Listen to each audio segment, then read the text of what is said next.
말씀 생명의 말씀은 귀한 그 말씀 진실로 생명의 말씀이 나의 길과 믿음 밝히 보여주니 아름답고 귀한 말씀 생명샘이로다. 아름답고 귀한 말씀 생명샘이로다. 귀한 그 말씀 내 노래 제목이 되도다. 모든 사람의 복주는 생명의 말씀을 값도 없이 받아 생명 길 가니 아름답고 귀한 말씀 생명샘이로다. 아름답고 귀한 말씀 생명샘이로다. 할렐루야 할렐루야 아멘.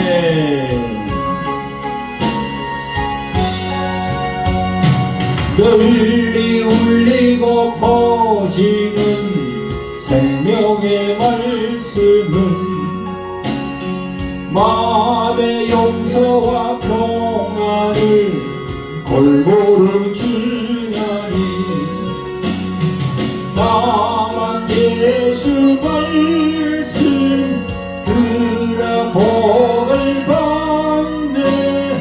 아름답고 귀한 말씀 생명샘이로다. 아름답고 귀한 말씀 생명샘이로다. 아멘.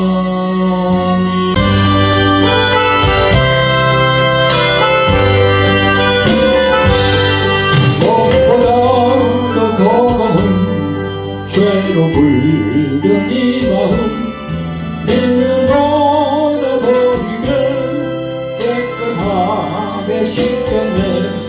주의 보혈 흐르는데 믿고 뛰어나가 주의 은혜 내가 입어 깨끗하게 되었네. 모든 의심 걱정과 두려움이 사라져 슬픈 탄식 변하여 기쁜 찬송 되었네. 주의 보혈 흐르는데 믿고 뛰어나가 주의 은혜 내가 입어 깨끗하게 되었네. 할렐루야 아멘.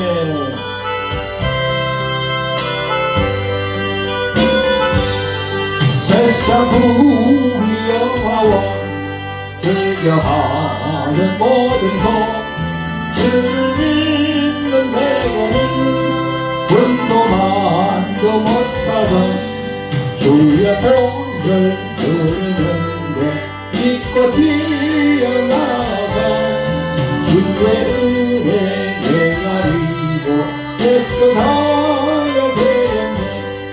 나의 모든 고백은 저 천국에 쌓였네. 나의 평생 사랑은 주의 십자가로다. 주의 보혈 흐르는데 믿고 뛰어나가 주의 은혜 내가 입어 깨끗하게 되었네. 할렐루야 아멘 아멘.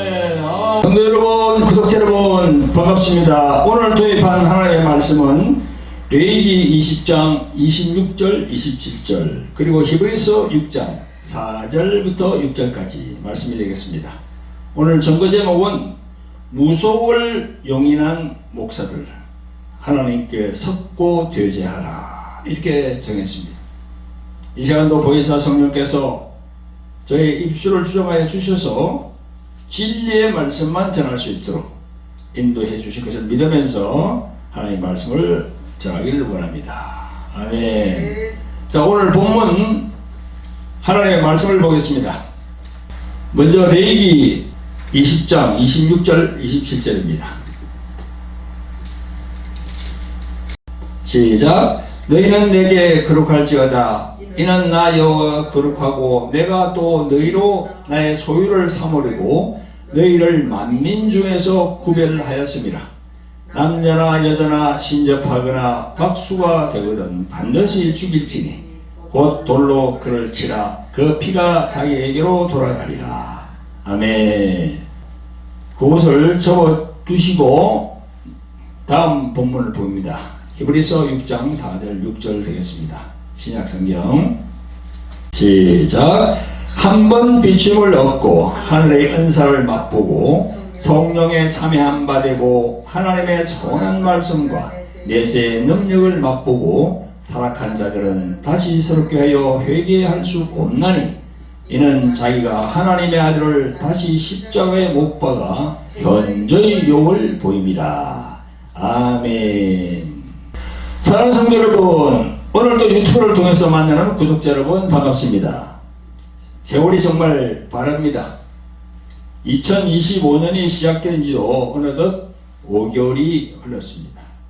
오늘은 어떤 주제를 가지고 말씀을 전할까 이렇게 생각하는 중에 저희들 개신교 교회가 처한 현재의 상황이 예사롭지 않기 때문에 그 부분에 대해서 말씀을 드리도록 하겠습니다.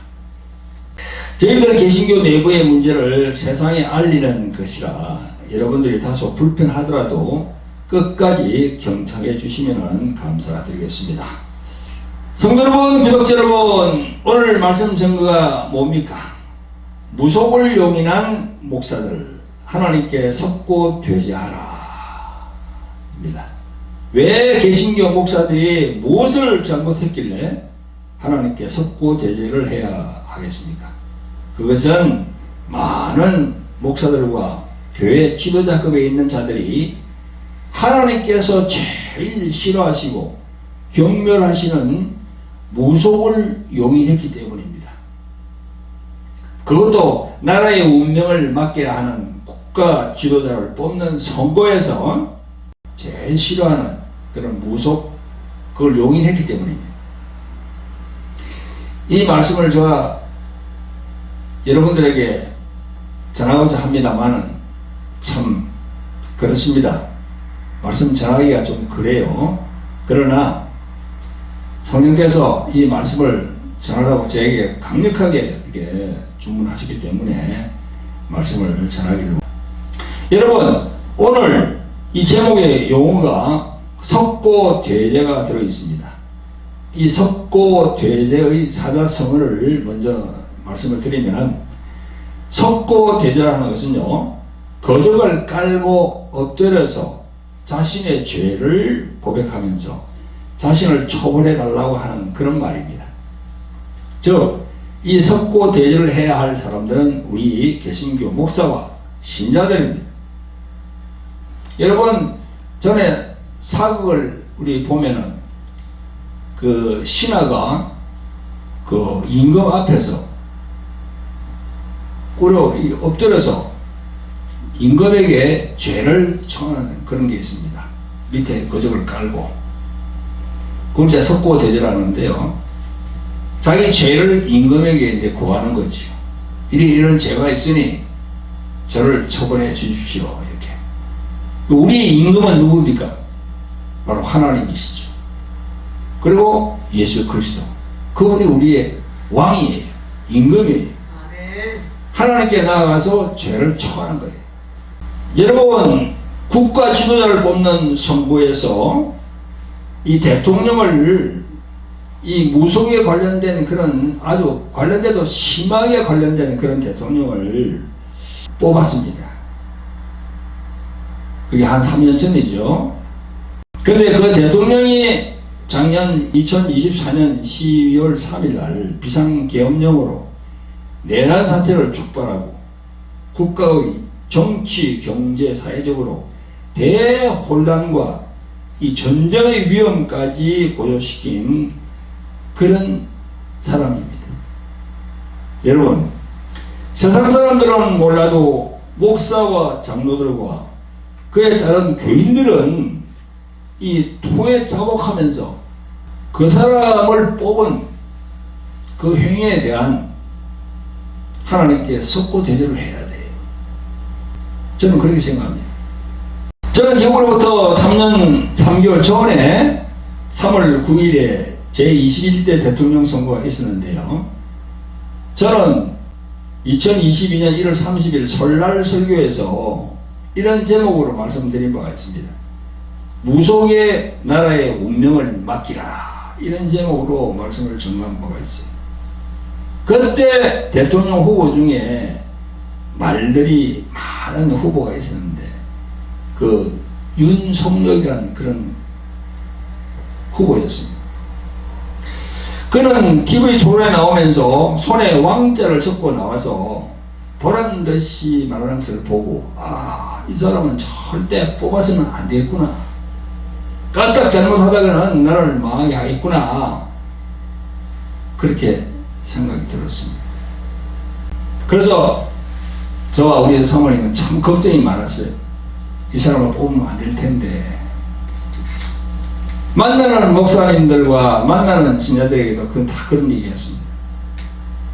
이 무당이나 무속, 그게 관련된 사람을 지도자로 뽑으면 안 된다.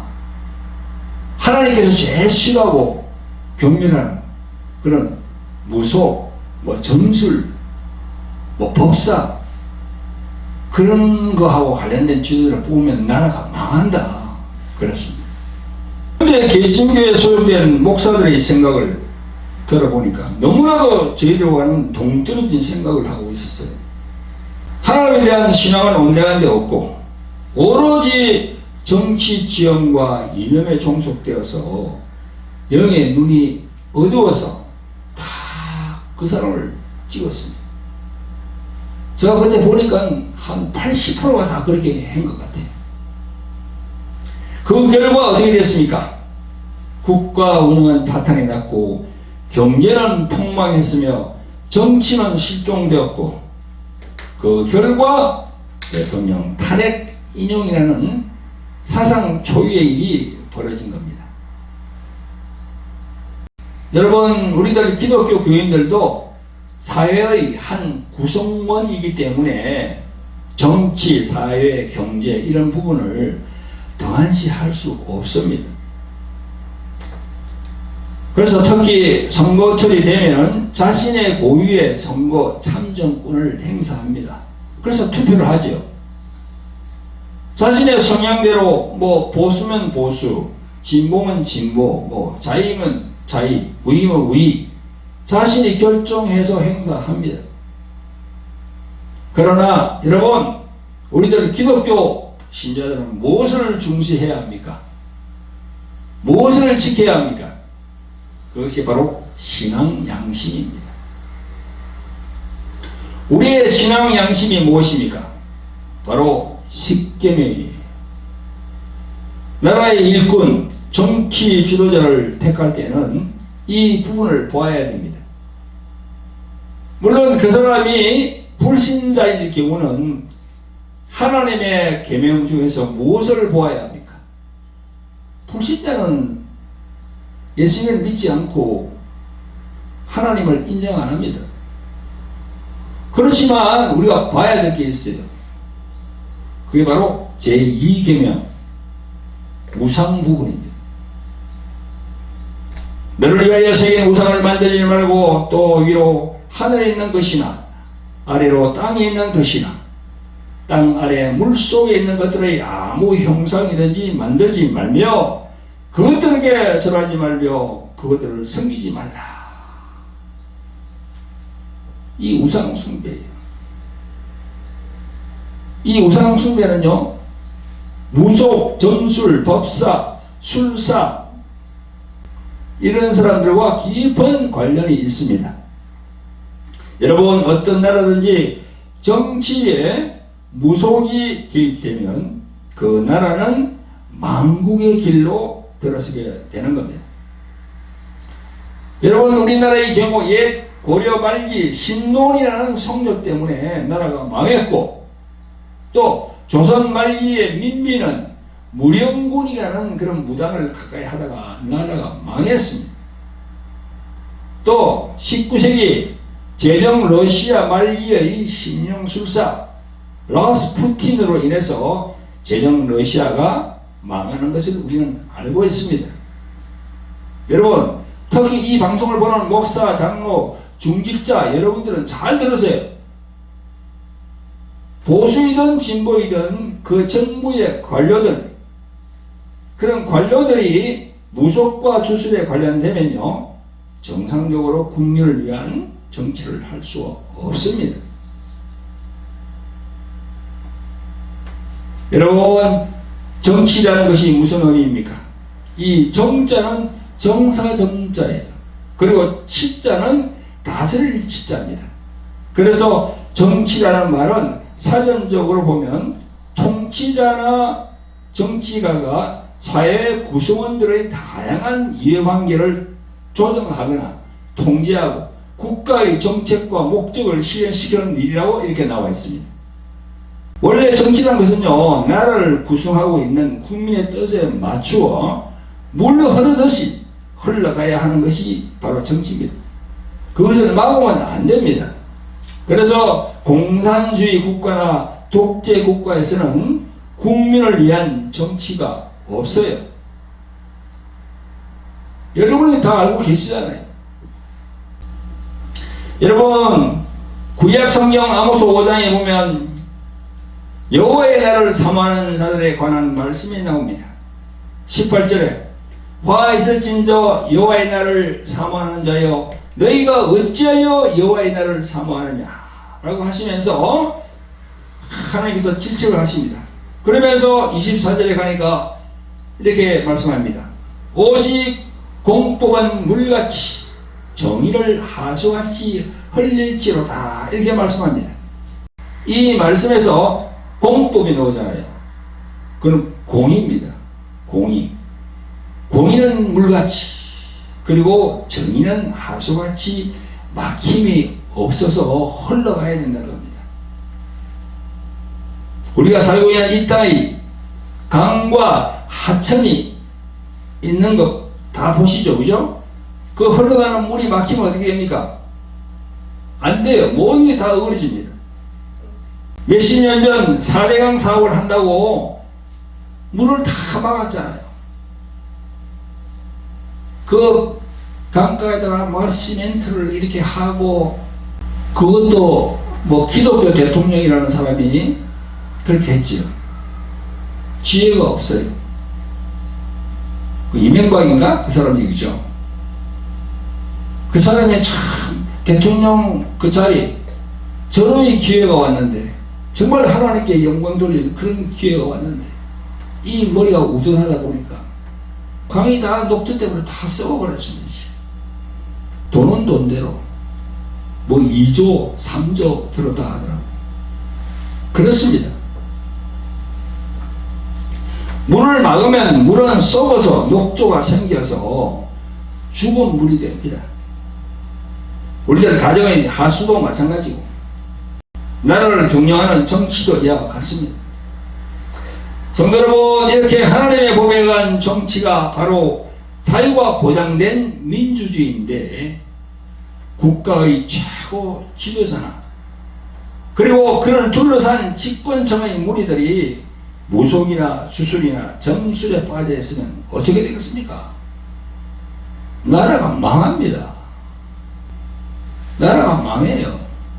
나라가 망하면 지금 이 방송을 보시는 여러분들이나 저나 다 피부로 다 느껴요. 이게 국가를 운영하는 최고 지도자 대통령이 이런 무속에 연관이 되고 자신의 배우자로부터 영향을 크게 받는다고 하면은 이는 보통 문제가 아니죠. 여러분, 국가 지도자의 최고 자리라고 할 수 있는 대통령의 자리는 국가 운영을 좌우할 수 있는 막중한 자리입니다. 그 자리는 합리적인 사고를 가지고 국가를 운영하는 자리입니다. 재난 또는 국가 간의 전쟁, 여러 가지 정치적인 결정, 뭐 경제적인 결정, 이런 것 뒤에 무속, 주술, 그런 그림자가 이렇게 보이면 되겠습니까? 그게 정상입니까? 이런 사람들을 이 나라의 통치자로 국민들이 3년 전에 택했습니다. 그 3년 전에 택할 때 많은 개신교 목사와 신자들이 그 사람을 찍어줬어요. 눈에 어두워진 거야. 저희들은 이 치유사역을 담당하기 때문에 많은 목사 장로들을 만났습니다. 저와 우리 사모님, 신자들도 마찬가지입니다. 근데 교회를 이끌어가는 목사들이 다 그 사람을 찍었어요. 10명 중에 8명을 다 찍은 걸로 그때 저는 그렇게 생각했습니다. 만나는 사람마다 다 뭐 그렇게 얘기하니까 왜 그렇게 했을까? 왜 그렇게 이 하나님께서 택한 주의 종들이 그런 식으로 그런 정치적인 선택을 했을까? 바로 그 뒤에는 이념, 이런 것들이 포진되어 있어. 이념이 중요한 것이 아니라 하나님의 말씀, 진리의 말씀이 중요한 겁니다. 그래서 이런 영적인 눈이 어두워진 이런 목사와 신자들이 택한 결과 지금 이 나라가 이 대외적으로 어떻게 되어 있습니까? 어떤 환경에 처해 있습니까? 여러분들이 매시컴을 통해서 전해오는 뉴스를 보면 알 수 있어요. 여러분들의 피부로 느끼고 있습니다. 하나님께서 싫어하는, 하나님께서 경멸하는 우상을 섬기고 무속, 점술, 그런 세상적인 문화에 접해 있는 그런 사람들을 하나님의 종이라는 목사들이 다 찍어줬단 말입니다. 여러분, 하나님은 오늘 본문 레위기 20장 26절 27절에 나와 있는 말씀대로 이스라엘 백성 중에 남자나 여자나 신접한 자나 박수가 되면 반드시 돌로 그를 쳐서 죽이라고 말씀합니다. 요 하나님께서 왜 무당이나 박수를 돌로 쳐 죽이라고 하십니까? 첫째는 그 행위는 하나님을 정면으로 대적하는 마귀의 행동이기 때문에 그렇게 하신 겁니다. 둘째로는 그 무당이나 박수들이 일반 백성들의 영혼을 오염시키거든요.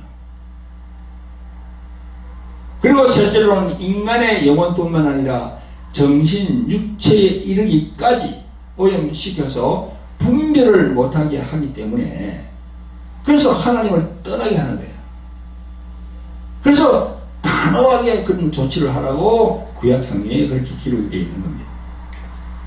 성도 여러분, 구독자 여러분, 우리들 기독교, 즉 개신교는 철저한 하나님의 진리의 말씀만 추구해야 됩니다.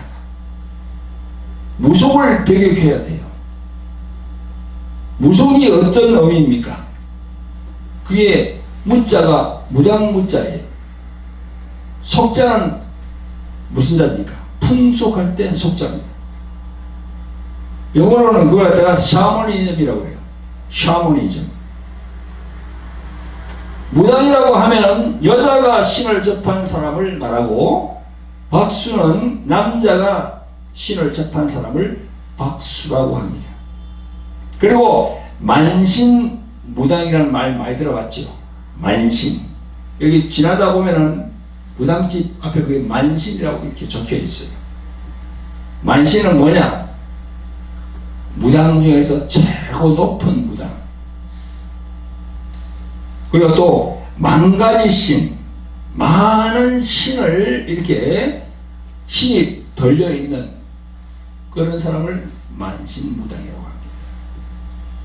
그래서 무속적 신앙이라 하면요, 귀신을 많이 섬기고 긴 흉을 점치고 어떤 날이 손이 있는지 없는지, 뭐 이런 토정 비결, 뭐 주역으로 사주팔자, 뭐 궁합 이런 것들을 이렇게 다 보고 하거든요.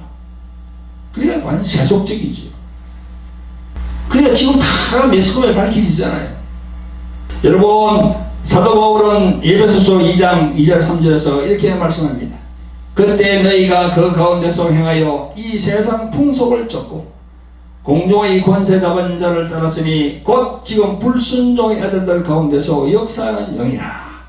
자네도 우리도 다 그 가운데서 우리 육체의 욕심을 따라 지내며 육체와 마음의 원하는 것을 하여 다른 이들과 같이 본질상 진노의 자녀였더니 이렇게 정합니다. 여러분, 한 나라를 통치하고 경영하는 대통령이라는 자리는 모든 일에 있어 과학적이고 합리적인 결정을 내려야 되는 그런 자리입니다. 손바닥에 임금왕자를 쓰고 나올 때부터 우리 기독교인들, 개신교 목사들하고 교인들을 알아봐야 되거든요. 판단을 했어야 되거든요. 하나님의 종들이라는 목사들, 그리고 많은 교인들이 영분별을 하지 못하고 그 사람을 택했으니까 나라 꼴이 이렇게 된 겁니다. 제가 볼 때는 여러 가지 원인을 뭐 얘기하죠. 세상에서는 우리 개신교의 목사들과 이들로부터 영향을 받는 신자들의 몫이 큽니다. 그때 결과가 0.7%입니까? 우리 개신교 신자들, 개신교 목사들이 정신을 똑바로 차렸으면은 0.7%를 상쇄할 수 있어요. 얼마든지. 그래서 이런 부분을 하나님께 지금이라도 무릎을 꿇고 목사들은 속고죄죄를 해야 된다는 겁니다. 목사들이 이 진영 논리, 보수나 혹은 진보, 자의나 우의냐 이런 부분이 하나님 말씀보다 우선이 될 수 있습니까? 지금도 광화문에서 정치 집회하는 그 싹군 목사들의 정치 선동 프레임에 속아서 그곳에 교인들을 보내고 그곳에 보내는 목사들이, 큰 교회 목사들이 많습니다. 지금 정치 목사리로 있어요. 그 목사들에게 저는 묻습니다. 정말 하나님이 두렵지 않습니까? 성령은 뿌린 대로 거둔다고 하십니다.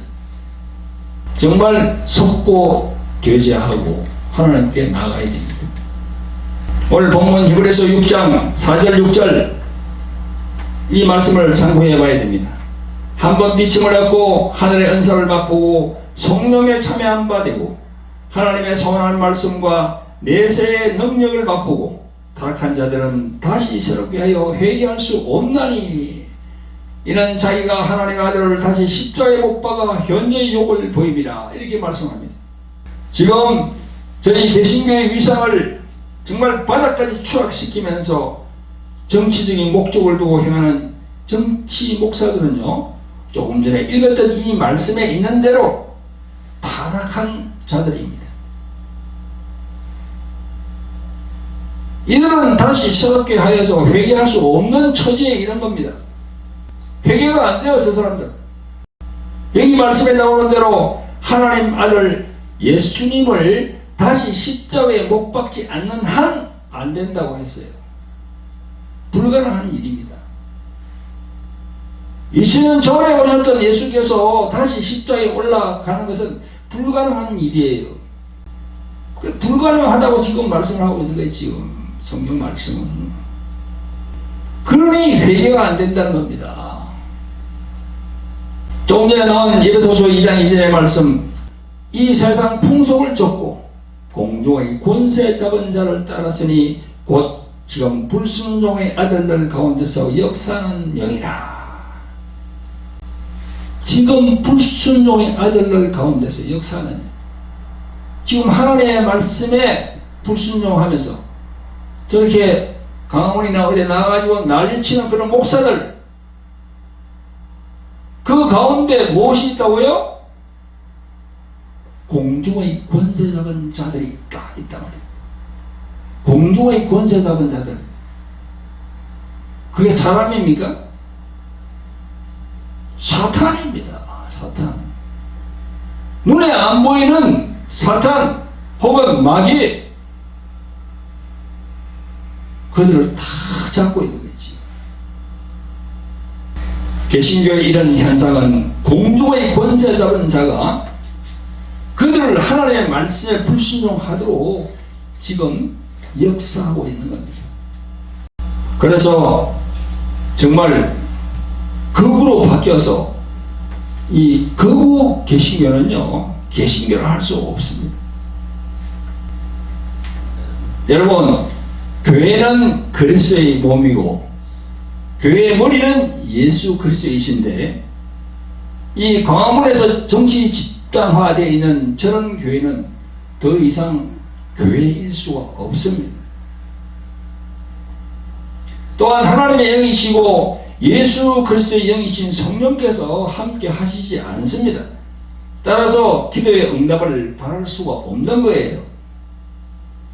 여러분, 우리들이 하나님께 기도할 때 그 기도의 응답의 조건이 뭡니까?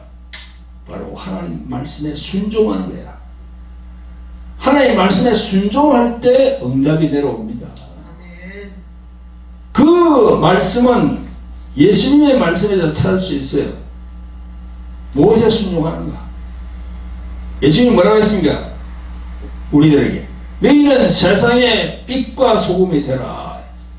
세상의 빛과 소금의 역할을 우리가 해야 되거든요. 이게 바로 말씀에 순종하는 겁니다. 지금 잠깐의 한국 개신교의 현실은 어떻습니까? 그 정치적인 보수, 진보, 자유, 우위, 그 진영 논리에 따라서 예수님의 종이라고 하는 목사 장로들이 하나님 말씀, 예수님의 말씀에 순종하고 있습니까? 불순종하고 있습니다. 그래서 계속 개신교의 이 위상이 자꾸 이렇게 바닥으로 떨어지고 있는 거지. 개신교의 위상이 바닥으로 계속 추락하면, 그리고 개신교의 교인들이 계속 줄어들면 어떻게 됩니까? 예수님의 입장에서는 어떻게 바라볼까요? 아니, 너희들이 세상에 나가서 복음을 전파해야 되는데 너희들이 지금 그렇게 하고 있으니 세상 사람들이 복음을 접하기는커녕 손가락질을 하고 있는데 완전히 반대로 우리 나가고 있거든요. 그래서 그게 바로 불순종이라는 겁니다. 우리는 다시 기억해야 합니다. 하나님께 문속, 주술 이런 것들을 용인하며 그 무리를 따랐던 모든 일들을 낱낱이 하나님께 속고대자하는 심정으로 통해 자복하며 하나님께 회개하며 나아가야 됩니다. 아멘. 여러분, 구약의 사건들은 우리에게 거울이 되게 합니다. 북이스라엘 왕인 아합 왕과 왕후 이세벨의 그 우상 숭배로 인해서 그들의 비참한 말로를 우리는 알고 있습니다. 베드로 사도가 베드로전서 4장 7절에서 만물의 마지막이 가까웠으니 그러므로 너희는 정신을 차리고 근신하여 기도하라, 이렇게 말씀합니다. 이 방송을 보시는 분 중에 교회를 담임하는 주의 종들은 하나님의 진리의 말씀에 바로 서 있어야 합니다. 만약 무속과 점술에 관여한 지도자를 택하여 이 나라를 맡기려고 그들을 옹호하거나 용인하는 목사들이 있으면 이 시간을 통해서 하나님께 속고되지 않은 심정으로 회개하며 하나님께 나아가야 됩니다. 여러분, 우리에게 경각심을 주는 하나님의 말씀이 있습니다. 두려운 말씀입니다. 누가복음 3장 15절부터 보면은 잘 나옵니다. 백성들이 바라고 기다림으로 모든 사람들이 요한을 혹 그리스도신가 신중에 의논하니 요한이 모든 사람에게 대답하여 가로되 나는 물로 너에게 세를 주거니와 나보다 능력이 많으신 이가 오시나니 나는 그 신들매를 풀기 줄기도 감당치 못하겠노라. 그는 성령과 불로 너에게 세례를 주실 것이요 손에 키를 들고 자기의 타작마당을 정하게 하사 알곡원과 곡간에 들이고 쭉정이는 끄지 않는 불에 태우시리라. 여기 누가복음 3장에 보면 알곡과 쭉정이 비유가 나옵니다. 지금 마지막 시대 알곡과 쭉정이를 가리는 시대입니다. 목사님들 잘 들으시기 바랍니다. 그리고 마태복음 13장에 보면 씨 뿌리는 비유의 말씀이 있습니다. 44절부터 보면 천국에 대한 세 가지 비유가 나옵니다. 보화, 진주, 그물 비유가 그 비유입니다. 그 그물 비유에서 물고기가 나옵니다. 47절부터 보겠습니다. 또 천국은 마치 바다에 치고 각종 물고기를 모는 그물과 같으니 그물에 가득함에 물가로 끌어내고 앉아서 좋은 것은 그릇에 담고 못된 것은 내어 버리느니라. 세상 끝에도 이러하리라. 천사가 와서 의인 중에서 악인을 골라내어 풀무불에 던져 넣으리니 거기서 울며 이를 갈미 있으리라 했습니다. 여러분, 이 얼마나 이 두렵고 떨리는 말씀입니까? 물고기는 다 우리 예수님 믿는 신자들을 칭하는 겁니다. 그물에 가득하면 예수님이 앉아서 좋은 것은 그렇게 담고 못된 것은 다 내가 버린다고. 그리고 풀무불에 던져 넣으리니 거기서 울며 이를 갈미 있으리라. 이 말씀을 꼭 기억하시기 바랍니다. 우리가 행하는 모든 일들은 낱낱이 우리 영혼에 다 입력이 되어 있어요. 그래서 예수님의 그 심판대 앞에서 밝히 다 보이게 하십니다. 성령께서 기도 중에 분명히 이것을 지금 개신교 목사들, 장로들에게 알리라고 말씀하셨습니다. 정신 차려야 됩니다. 목사, 장로, 권사 한 사람 한 사람 개인이 다 이런 마음으로 속고 되지 않은 마음으로 하나님께 온전히 회개할 때 우리 개신교가 살아남을 수 있습니다. 복음이 다시 전파될 수 있어요. 정말 여러분들에게 간곡히 부탁을 드립니다. 찬송 218장 주 예수님 내 마음에 오사 찬송 드리고 광고 몇 가지 소개 드리고 모든 것을 마무리하겠습니다.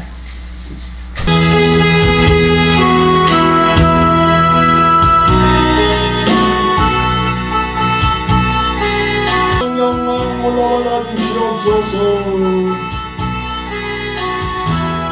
아멘, 아멘, 아멘, 할렐루야, 아멘, 아멘. 네, 광고 몇 가지를 전해드리겠습니다. 책 한 권입니다. 저같이 필요한 이 책이 있는데요. 돌하리 영의 전쟁, 그리고 여기 십자가의 생명을 가졌는가, 이 책입니다. 제가 지금 한 3년 전에 이 책을 만들었는데요. 지금 시중에는 전판되었습니다. 돌하리 영의 전쟁은요, 교회에 나오시는 분들 중에서 여러 가지로 이 어둠의 영들로부터 힘들어하는 분들이 많습니다. 그래서 그런 분들이 이 책을 보시면 많이 도움이 될 것입니다. 여러분들에게 보내드립니다. 돌하리 영의 전쟁, 그리고 십자가의 생명을 가졌는가. 이 십자가의 생명, 이는 바로 우리들의 영혼의 생명을 말합니다. 헬라말로 조회라고 하죠. 그 영혼의 생명이 있어야 우리가 천국을 확보할 수 있습니다. 그 부분에 대해서 제가 적어놨거든요. 그래서 여러분 원하시는 분들은 아래 이렇게 안내 번호를 보시고 글로 연락하시면 우리 윤사랑 사모님이 여러분들에게 보내드릴 수 있습니다. 여러분들에게 이 두 권 책을 추천합니다. 둘째는 돌항아리 말씀, 성령, 치유, 은혜방이 있습니다. 매주 화요일 저녁 8시부터 유튜브 생중계됩니다. 이 치유에 관한 영적 지식을 또 여러가지 치유하는 그런 사례들, 그런 부분들을 제가 설명하는 그런 자리거든요. 그래서 언제라고요? 매주 화요일 저녁 8시 유튜브 생중계됩니다. 돌항아리 TV로 들어오시면 됩니다. 그리고 여러분, 돌항아리라고 하니까 좀 생소한 느낌이 있죠. 돌항아리는 요한복음 2장 6절에 나오는 그런 단어입니다. 예수님께서 기적을 많이 행하셨는데요, 제일 첫 번째 기적이 바로 가나 혼인잔치였어. 돌항아리 6개, 정결 의식을 행하는 6개, 그 빈 항아리, 거기다가 물을 채우라. 이제 포도주가 떨어졌다고 하인들이 얘기하니까 거기 돌항아리 6개에다가 물을 가득 채우라. 그리고 갖다 줘라 하니까 그 물이 바로 포도주로 바뀌었습니다. 그게 바로 예수님께서 첫 번째 행한 가나 혼인잔치 이적입니다. 그게 돌항아리가 나와요. 그 돌항아리는 바로 우리 몸을 말하거든요. 그래서 제가 이제 13년 전에 성령으로부터 그런 돌항아리 그런 캐릭터를 받아서 지금까지 계속 우리 사모님과 함께 사역을 하고 있습니다. 저희 교회는 원미구에 있어요. 신곡 이동 기억해 두시기 바랍니다. 그리고 셋째는요, 돌항아리 이 말씀, 성령, 찬양, 기도 집회가 있습니다. 언제가 하면요, 매주 목요일 오후 2시부터 유튜브 생중계됩니다. 그래서 여러분들이 돌항아리 TV를 이렇게 구독해 주시고 거기다가 알람 설정까지 해 주시면 여러분이 어느 곳 어느 장소에 있더라도 글로 바로 이제 실시간 방송을 하면 여러분들 그 스마트폰에 돌항아리 TV에서 실시간 방송이 한다고 뜹니다. 실시간 방송한다고 뜨니까 그걸 바로 열어보시면 되지요.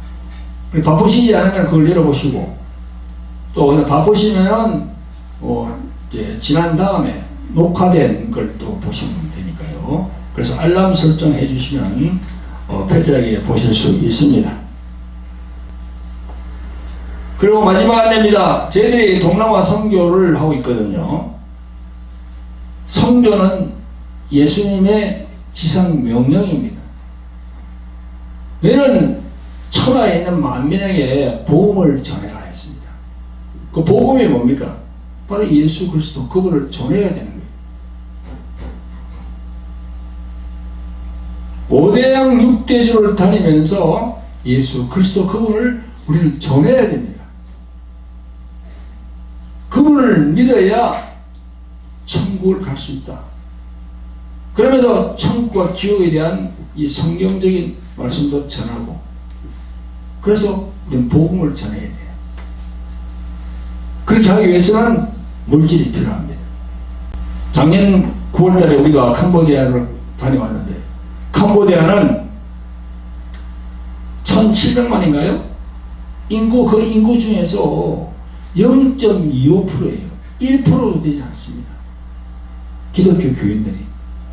나머지는 전부 힌두교, 그 다음에 불교. 참 안타까운 현실입니다. 그래서 우리 보고 예수님의 이름으로 오신 성령께서 너희들이 나가서 예수 그리스도를 전해라, 그렇게 하시는 겁니다. 그렇게 하기 위해서는 저희들이 물질이 필요하죠. 여러분, 저 밑으로 나가는 선교 구자 있죠? 불러 여러분들 선교 지원을 해주시면 감사를 드리겠습니다. 그리고 저희들 돌항아리 TV, 주 에베네셀 교회 TV 구독과 좋아요, 알람 설정 꼭 부탁을 드립니다. 네. 기도함으로 모든 예배를 마무리하겠습니다. 자비롭고 긍휼히 봉사하신 아버지 하나님, 기하고 복된 주의를 허락하여 주셔서 저희들이 세상으로 나아가지 아니하고 주의 성전에서 예배드리게 하심을 감사를 드립니다. 오늘은 무속을 용인한 목사들 하나님께 석고되게 하라, 이런 제목으로 하나님의 자녀들과 은혜를 나누었습니다. 수많은 주의 종이라는 목사들이 영적 분별이 없이 세상의 진영 논리에 따라 하나님께서 제일로 경멸하시는 무속, 점술 등 우상 숭배하는 자를 나라의 위정자로 선택하는 것에 동의하여서 지금 이 나라뿐만 아니라 개신교의 위상이 날로 추락하여서 복음을 전할 수가 없는 형편까지 되었습니다. 이제 다시 석고되자 하는 심정으로 하나님께 나아가서 회개할 수 있도록 성령께서 인도하여 주시옵소서. 그래서 저희들 교회가 회복되게 하여 주시옵소서. 성령께서 저들에게 회개의 영을 부어주셔서 새롭게 해주시길 간절히 원하고 바라옵나이다. 이 모든 말씀 우리를 죄에서 구원하신 예수 그리스도의 이름으로 감사하며 기도합니다. 아멘.